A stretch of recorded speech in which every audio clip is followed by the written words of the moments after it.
There's a shakeup at OpenAI as more key execs leave the company. Meta unveils its new LLAMA 3.2 release with voice and vision capabilities. FAA testimony reveals a huge legacy with ancient systems that are well past their lifespan. And an ex-Amazon employee reveals tricks for beating the return to office. Welcome to Hashtag Trending, today's top tech news. I'm your host, Jim Love. Let's get into it. CTO Mira Murati announced her departure from OpenAI on Wednesday after 6.5 years with the company. CEO Sam Altman also revealed that Chief Research Officer Bob McGrew and VP of Research Barrett Zoff are leaving, marking a major shift in OpenAI's executive team. Murati, who briefly served as interim CEO during Sam Altman's temporary ousting last year, stated she's leaving to create the time and space to do my own exploration. Altman emphasized that these departures were independent decisions made amicably. In response, OpenAI has appointed Mark Chen as Senior VP of Research and Jacob Pachaki as Chief Scientist. This executive exodus follows previous high-profile departures, including co-founder Ilya Sutskever and Jan Lecky, who led the company's long-term safety efforts. The shakeup raises questions about OpenAI's future direction and even its stability, particularly for businesses relying on or considering adopting their AI technologies. It's not known yet whether these executive departures are related to OpenAI recently indicating that it was in the process of potentially becoming a for-profit company. While OpenAI is regarded as the leader in AI development, the exodus of key staff at any company underscores the importance of diversifying your partnerships, particularly with a new technology like AI. It's crucial to have contingency plans in place and to stay informed about potential shifts in the company, its strategies, and its leadership. Meta, the parent company of Facebook and Instagram, has just unveiled a major upgrade to its artificial intelligence capabilities.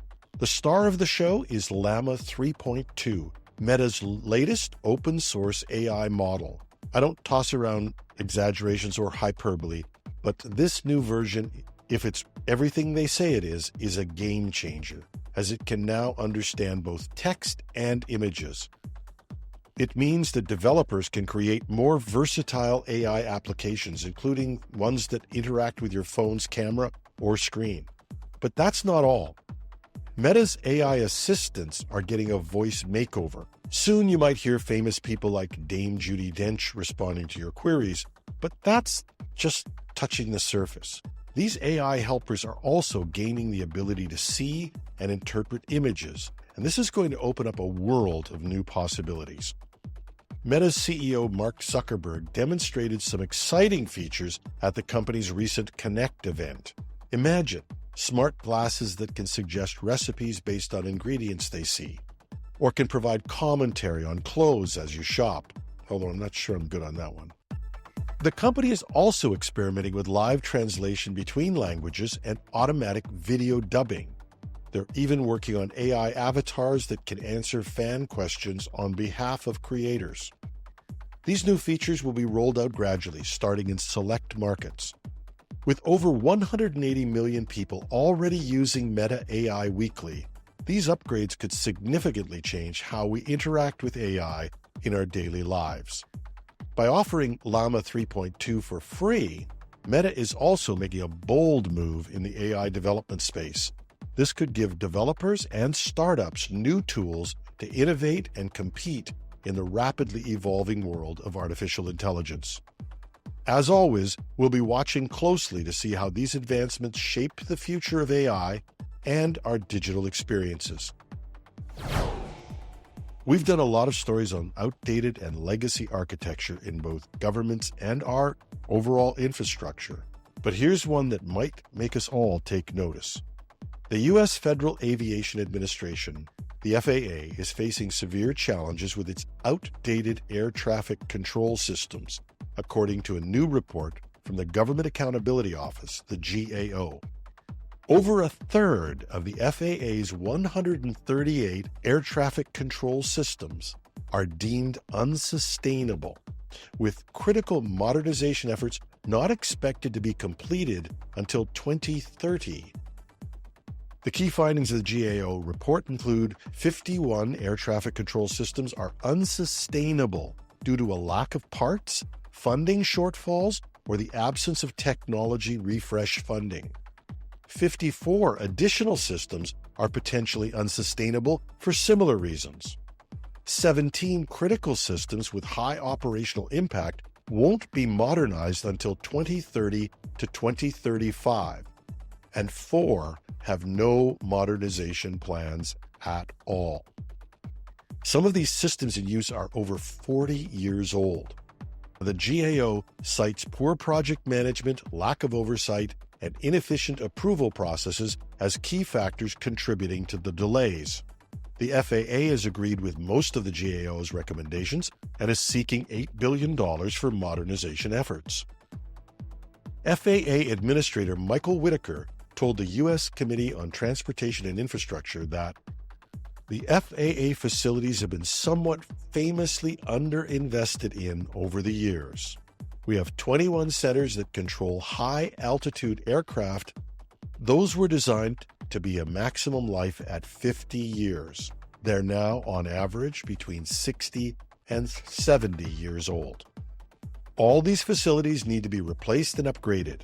It's a fairly heavy lift financially. We have requested $8 billion in next year's budget to begin working on some of that replacement. And he goes on to say, there's a huge backlog of sustainment and modernization, and right now, 90% of our budget for facilities goes on sustainment rather than new systems. So we have a lot of work to bring the systems up to speed. John McBride, a former Amazon Web Services AWS engineer, has exposed some creative methods some employees are using to circumvent Amazon's strict return-to-office policy. This revelation comes in the wake of Amazon's recent announcement ending remote work and requiring employees to be in the office 5 days a week. McBride, who left AWS in June 2023, shared 3 wild tactics in a viral social media post that has garnered over 1 million views. These methods include briefly badging into the office during lunch breaks, renaming home Wi-Fi networks to mimic office networks, and arranging for colleagues to badge in and out on behalf of absent employees. Amazon CEO Andy Jassy has emphasized the benefits of in-office work, but the company's mandate has faced criticism from employees reluctant to return. McBride's post highlights the ongoing tension between corporate policies and employee preferences for flexible work arrangements in the post-pandemic era. This situation underscores the challenges of implementing return-to-office policies. It suggests a need for companies to reassess their approach to remote work, considering employee satisfaction and productivity alongside the traditional office-based models. But organizations may also need to develop more sophisticated methods to ensure compliance with attendance policies while also addressing the desire for flexibility among their workforce. And I thought I was clever in the old days when I'd leave my jacket on my chair and some work on my desk. That's our show for today. I'm your host, Jim Love. Thanks for listening, and have a fantastic Friday.